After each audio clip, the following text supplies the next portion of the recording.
Good morning. Myself, I am K. Bhaskar. I am working as a assistant professor in Department of Chemistry at SRR Government Arts and Science College, Karimnagar. In this video, I would like to give a presentation on the topic that is Introduction to Coordination Compounds. This topic, coordination compounds, is included as a syllabus in inorganic chemistry for undergraduate students studying semester 3. Right? So before going into this topic, here is a question for you. What do you know about today's topic? That is, what is coordination chemistry? Why to study coordination chemistry? What are the applications of coordination chemistry? Okay, if you don't know any idea about these questions, no need to worry. We will get the answers in this video presentation. Right? Here is a image you can see in this slide. Here, can you identify the scientist in the image shown in this slide? So he is none other than Werner Alfred Werner. He is also known as father of coordination chemistry. Because he proposed a theory to explain the characteristics of coordination chemistry. He is the first one who proposed the theory to explain the characteristics of coordination compounds, and this made him to win a Nobel Prize in chemistry. Right? So he is known as father of coordination chemistry. Right? What is coordination compound? Where do we see these coordination compounds? You can see in the image, hemoglobin, chlorophyll. These are all the examples of complex compounds, where you can see in this hemoglobin, an iron metal is coordinately bonded to 4 nitrogen atoms, which are called ligands. So here the metal iron is connected to 4 ligands. Similarly, in chlorophyll, the metal magnesium is connected to 4 nitrogen ligands, that is porphyrin ring. So these are all examples for coordination compound. So what is coordination compound? Coordination compound is nothing but, the definition is, this is an addition compound which undergoes partial ionization in aqueous solution. It has its own identity in the aqueous solution. That addition compound, we'll call it as a coordination compound. Right? So what is addition compound? Addition compound is nothing but, the name itself indicates addition compound is nothing but the compound which we get by adding more than 2 salts. That is called addition compound. When we add 2 or more than 2 salts in a stoichiometric proportion, then we will get a new compound, that is called addition compound. That addition compounds are of 2 types. All addition compounds are not coordination compounds. Coordination compounds are of 2 types. Double salts, coordination compounds. Coordination compound is also called as complex compound. Right? So double salt. How do you distinguish the double salt and coordination compound? The definition of the double salt is the addition compound which undergoes complete ionization in the aqueous solution and which loses its identity in the aqueous solution is called as double salt. But whereas our coordination compound is nothing but, it is an addition compound which undergoes partial ionization in the aqueous solution and retains its identity, that is called as complex compound. Let us go into the details of these 2 terms with an example. Right? You can see in the screen, that is, addition compounds are classified into 2 types, double salts and coordination compounds. Right? At the left side you can see double salts. Examples: carnallite, more salt, potash alum. So these are the examples of double salts. How do we get the double salts? By adding the 2 salts. That is, for example, let us take the carnallite. It is obtained by mixing the potassium chloride and magnesium chloride. In a stoichiometric manner, we will get the carnallite. It is a addition compound. Similarly, this potassium hexacyanoferrate This is also an addition compound we get by adding two salts, that is potassium cyanide and ferrous cyanide. When we mix them in a stoichiometric manner, we will get this compound. So usually double salts or coordination compounds. How we get them? By adding the two or more than two salts. For example, in double salts we can see here carnallite, more salt, potassium, alum. Carnallite is obtained by mixing the potassium chloride and magnesium chloride. It is an addition compound. More salt we will get it by mixing the ferrous salt and ammonium sulfate. It is also an addition compound. Potassium, it is also an addition compound. We get it by mixing the potassium sulfate and aluminum sulfate. Right. So these are addition compounds. But what is the difference between the double salt and coordination compound? How to identify whether the given addition compound is double salt or coordination compound? How to identify means we can identify by knowing the differences between these two terms. What are the differences between the double salt and coordination compound? Double salts will undergo complete ionization, right? Whereas coordination compounds will undergo partial ionization. You can see here the carnallite will undergo complete ionization to give potassium ions, magnesium ions and chloride ions, whereas our coordination compound, that is potassium hexacyanoferrate 2, undergoes partial ionization. You can see in the picture here there is a bulky anion, that is hexacyanoferrate 2 ion. This is a bulky anion and potassium is a simple cation, right? So in this, what is the first difference between these two? Double salt will undergo complete ionization. Coordination compound will undergo partial ionization. This is the first difference. The second difference is, in the double salts we can identify all the ions in the compound. That means we can identify the potassium ion, magnesium ion as well as chloride ion by the qualitative analysis, that is salt mixture analysis in the laboratory. We can identify all the ions. But whereas in coordination compound it will undergo partial ionization, so we cannot identify all the ions present in the compound because it will undergo partial ionization. Here we cannot identify the cyanide ions because here there is a big anion, whereas simple cation.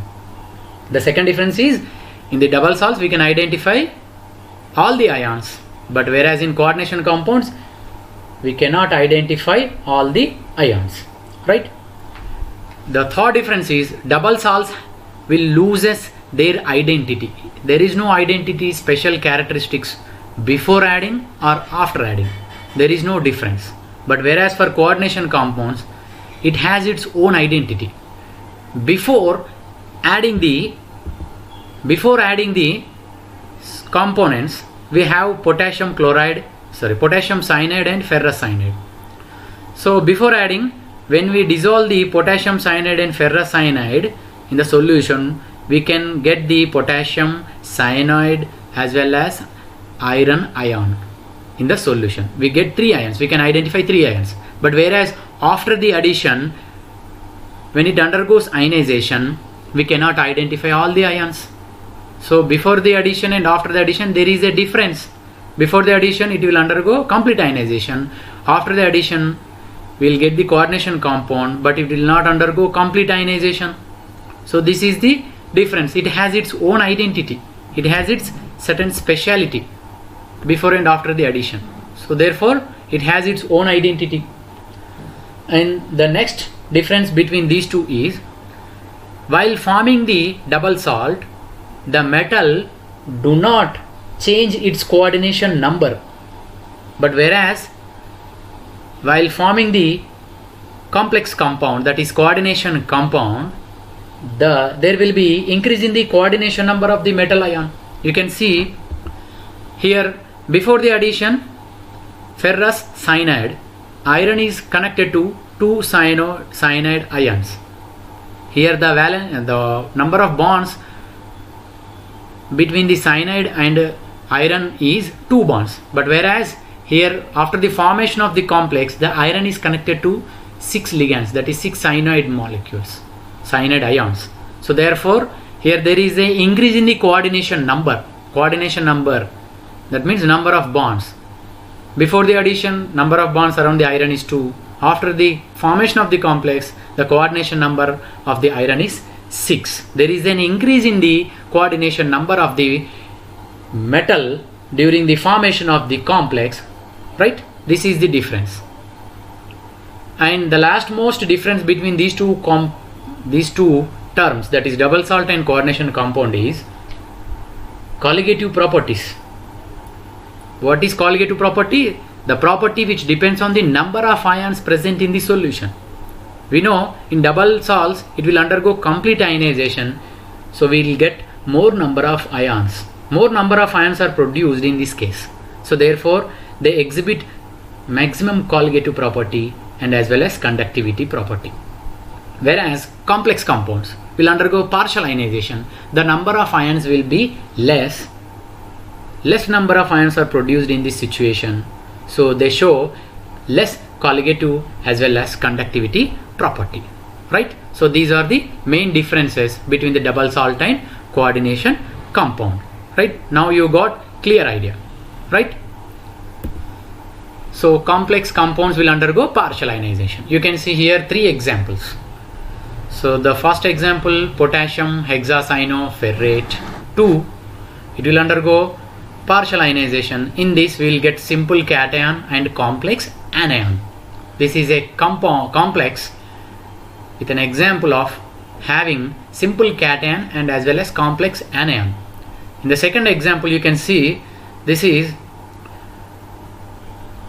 tris ethylene diamine cobalt 3 chloride complex will undergo partial ionization to give complex cation. Here in this case we get complex cation and simple anion. We can see the complexes both having complex cation and as well as complex anion. Here in this case you can see when this complex undergoes ionization we get complex cation as well as complex anion. So whichever the compound undergoes partial ionization, that is called as complex compound, which will give complex ions during the ionization in the aqueous medium. The first example complex anion, in the second example complex cation, in the third example both are complex cation and as well as complex anion, right? These are the 3 types of complexes generally we come across in the coordination compounds, right? The next question is, do you know the terms involved in coordination chemistry? Right. No need to worry if you don't know the answer. We will get the answers in this presentation one by one, right? What are the terms usually we come across while studying the coordination chemistry? Usually we will see these terms when we go through the coordination chemistry. That is central metal ion, ligand, coordination sphere, coordination number, oxidation state. And you can see in the right side of the image there is an example, that is hexaamine cobalt 3 chloride complex having complex cation and simple anion, right? So this is an example we have taken here to explain all these terms. What is central metal ion? Central metal ion is nothing but it is a metal. It is usually a metal ion. Either it may be alkali and alkaline earth metals or D block metals or F block elements. Generally D block elements will form complexes more. We see more complexes formed by D block metals. So what is central metal ion? It is a metal ion which accepts the electron pair donated by the donor atom of the ligands. So to accept the electron pairs it must have empty orbitals in it, right? So metal ion having empty orbitals which accepts electron pair from the ligand are called as central metal ion. Here in this case the cobalt is the central metal ion, right? The second one is ligand. Here the ligand is amine ligand. It is the amine. So what is the definition of the ligand? So any atom or the ion or the molecule which is capable of donating a pair of electron to the central metal atom is called as a ligand, right? An atom or the ion or the molecule which can donate the electron pair and form coordinate covalent bond with the central metal ion is called as ligand. The ligands are classified into various types.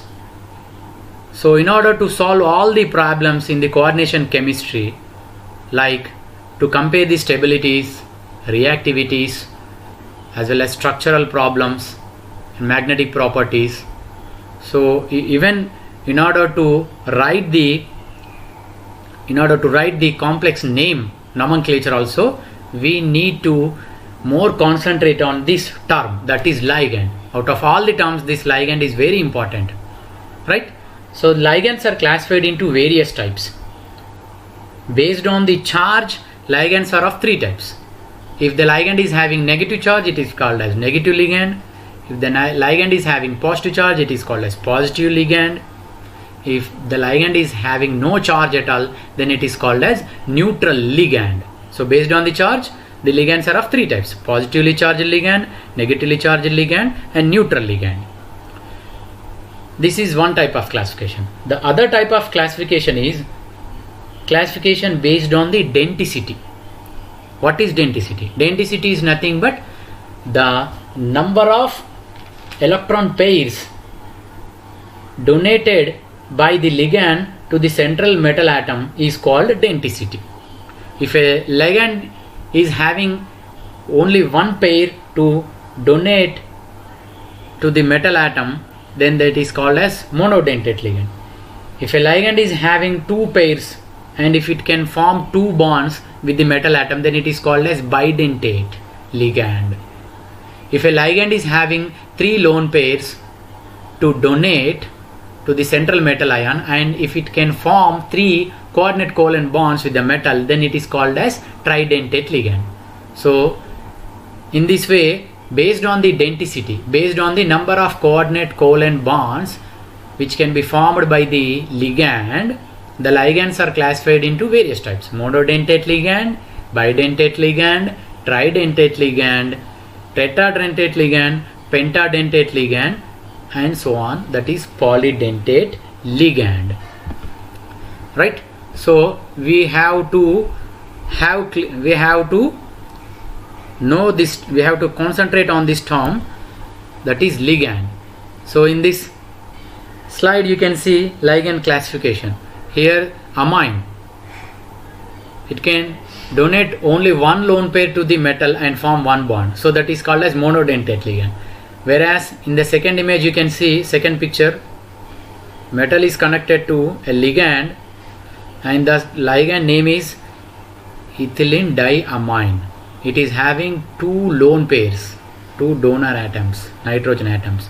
Simultaneously it can donate two lone pairs to the metal and form two coordinate covalent bonds. So therefore it is a bidentate ligand. And lastly you can see here is a ligand called diethylene triamine.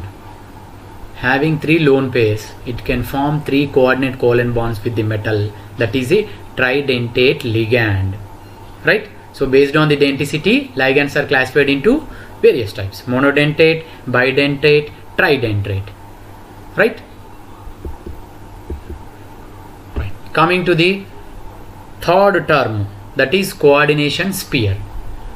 Coordination sphere. What is coordination sphere? Usually coordination sphere is nothing but it is shown by square bracket. It is shown by square bracket. You can see here, we have seen this example. This will undergo partial ionization. That means here in the first example, the 6 cyanide molecules are attached to the iron, right? We have shown it in the square bracket. That means the ligands which will not undergo dissociation during the ionization, which are directly connected to the metal atom, are shown in a square bracket. That is called as coordination sphere. Central metal atom and the ligands which are directly attached to the metal, which will not undergo further ionization, that collectively called as coordination sphere, right? This is shown by square bracket, right? The fourth term is coordination number. The total number of bonds between the ligand and the central metal atom in a complex is known as coordination number. Here you can see amines. How many amines are there in the complex? 6 amines. So each amine will form one bond with the metal, that is cobalt. So therefore, around the metal and the 6 amine ligands, how many bonds do we get? 6 bonds. So therefore, the coordination number of the cobalt in this complex is 6, because coordination number definition is nothing but the total number of ligands, the total number of bonds. It is not the total number of ligands.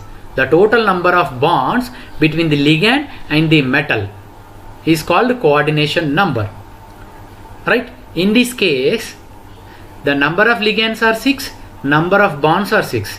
So therefore, there is no difference between the number of ligands and coordination number, right? But the definition is the number of bonds between the ligand and metal in a complex is called coordination number. You should not confuse. Here, the number of ligands is different from the coordination number, right?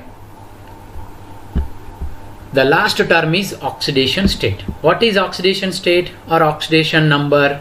It is nothing but the number of electrons gained or lost by an element while forming the compound is called oxidation state or oxidation number of that element, right? Once again I am repeating here, oxidation state is nothing but number of electrons lost or gained by an element while forming the compound. That is called oxidation state.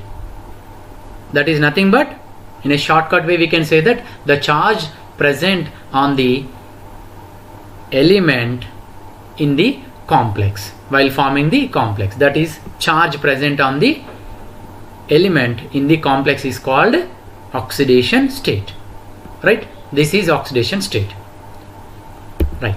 You can see here, these are the various examples, right?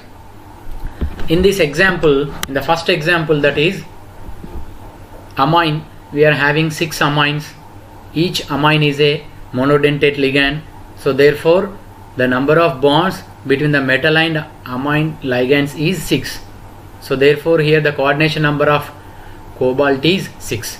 In the second case, the number of ligands are 3, that is En, right? So here En is nothing but ethylene diamine. How many ligands do we have here? 3 ligands. So here the coordination number should be decided based on the number of bonds, not based on the number of ligands. Here ethylene diamine ligands are 3, but the number of bonds between the ethylene diamine and cobalt is 6, because each ethylene diamine will form 2 bonds simultaneously with the cobalt. So therefore, number of ligands are 3, but the number of bonds are 6, because here the ligand is a bidentate ligand.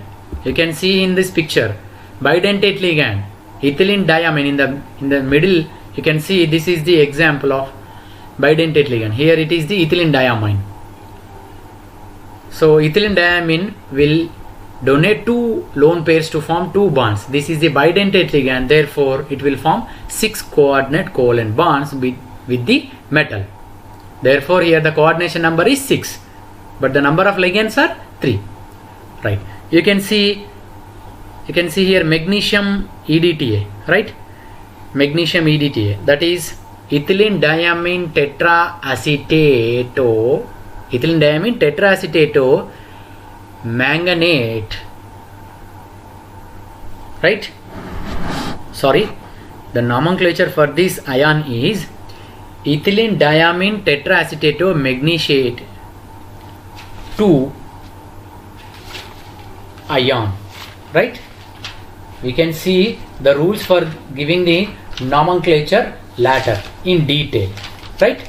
No need to bother about the nomenclature of the complex. We will go in detail afterwards, right? So in this, the ligand is ethylene diamine tetraacetato. This is a hexadentate ligand. It can simultaneously donate 6 bonds and it will form 6 coordinate covalent bonds. So therefore, even though the ligand is 1, but the coordination number is here 6, right?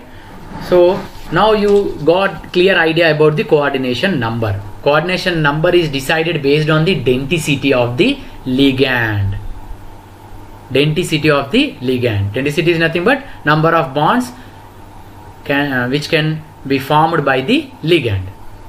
So here ethylene diamine tetraacetato is a hexadentate ligand. It will form 6 bonds. So therefore here the coordination number of magnesium is 6. Right? You can see here tris glycinato nickel 2 ion. This is the complex GLY, glycinato. This is a bidentate negative ligand. So here the number of ligands are 3, but each ligand is a bidentate ligand. Therefore we will get 6 bonds. Therefore this is a, here in this case the nickel coordination number is 6.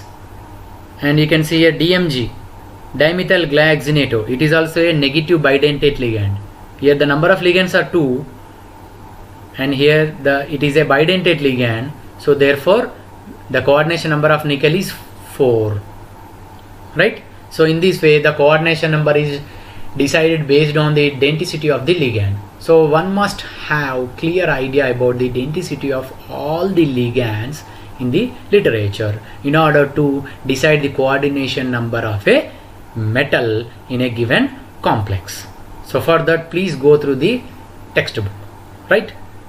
The second thing is to calculate the oxidation state of a metal in a given complex. One must have clear idea about the charge present on the ligand. Charge present on the ligand, right? If we don't know the charge present on the ligand, we cannot calculate the oxidation state of the metal in the complex, right? Now we have covered all the terms: central metal ion, ligand, coordination sphere, coordination number, oxidation state, right? So how do we calculate the oxidation state? Usually we will calculate the oxidation state of the metal by using an equation. The equation, how do we write that equation? By the definition, the sum of the oxidation states of all the atoms in a compound will be equals to the charge present on that compound. Once again I am repeating here, the sum of the oxidation states of all the atoms or the group in a compound is equals to the charge present on that compound, right? For example, let us take here first example, that is hexaamine cobalt 3 chloride. Here in this we are having 6 amine ligands, 3 chloride ions, 1 cobalt metal. So the oxidation state of cobalt plus oxidation state of 6 amines plus oxidation states of 3 chloride ions will be equals to 0, because here there is no charge on this complex, right? How do we write the equation? Oxidation state of cobalt plus oxidation state of 6 amines plus oxidation states of 3 chlorides will be equals to 0. And here the amine ligands are neutral ligands. The charge will be 0. Chloride will have -1 charge. So therefore we can write this equation as cobalt oxidation state plus 3 chloride ion oxidation states. That means 3 into -1 will be equals to 0. So when we take this -3 to right side, finally we will get the cobalt oxidation state will be +3. So in this way, based on this equation, we will calculate the oxidation state, right? So if we know the terms involved in coordination chemistry, then we can clearly explain the theories.